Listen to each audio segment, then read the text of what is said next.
Hi friends, అందరూ ఎలా ఉన్నారు? అందరూ బాగుండాలి, అందరిలో నేను ఉండాలి అని మనస్ఫూర్తిగా కోరుకుంటున్నాను. ప్లీజ్ అండి ఛానల్ని సబ్స్క్రైబ్ చేసుకోండి.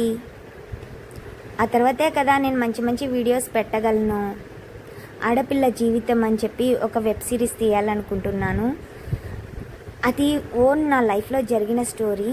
ఒంటరి ఆడపిల్ల ఈ ప్రపంచంలో ఎన్ని కష్టాలు పడుతూ బతుకుతోంది, ఎన్ని అవమానాలను ఎదుర్కొనింది, ఇప్పుడు తన జీవితం ఎలా ఉంది, ఏం చేస్తోంది అని తెలుసుకోవాలనుకుంటే ప్లీజ్ తొందరగా నా ఛానల్ని సబ్స్క్రైబ్ చేసుకోండి. 1000 సబ్స్క్రైబర్ కంపల్సరీ అని చెప్పారండి మానిటేషన్కి. ఈ చిన్న హెల్ప్ చేయండి ఫ్రెండ్స్. ఇది లేపాక్షి అండి. లేపాక్షిలో చాలా పురాతన కాలం నాటి టెంపుల్ ఇది. నాకు చాలా ఇష్టమైన టెంపుల్. ఇందులో ఏంటంటే శిల్పాలు ఉన్నాయి కదా, అవి స్తంభాలు. ఆ స్తంభాలకి పట్టు చీరల డిజైన్స్ చెక్కారండి. ఏమున్నాయండి అసలు. మనం షాప్స్లో కూడా ఎప్పుడు అంత మంచి డిజైన్స్ చూసుండము. ఒక్కో స్తంభానికి 4 డిజైన్స్ ఉన్నాయండి.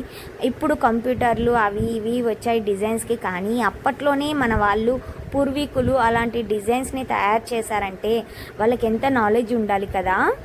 నాకైతే చాలా బాగా నచ్చింది. ఎన్నో కొత్త విషయాలు తెలుసుకున్నాను. ఇంకోటి ఏంటంటే అందులో ఒక స్తంభం ఉంది, చాలా మినిమం ఒక టన్ ఉంటుంది అనుకోండి ఆ స్తంభము.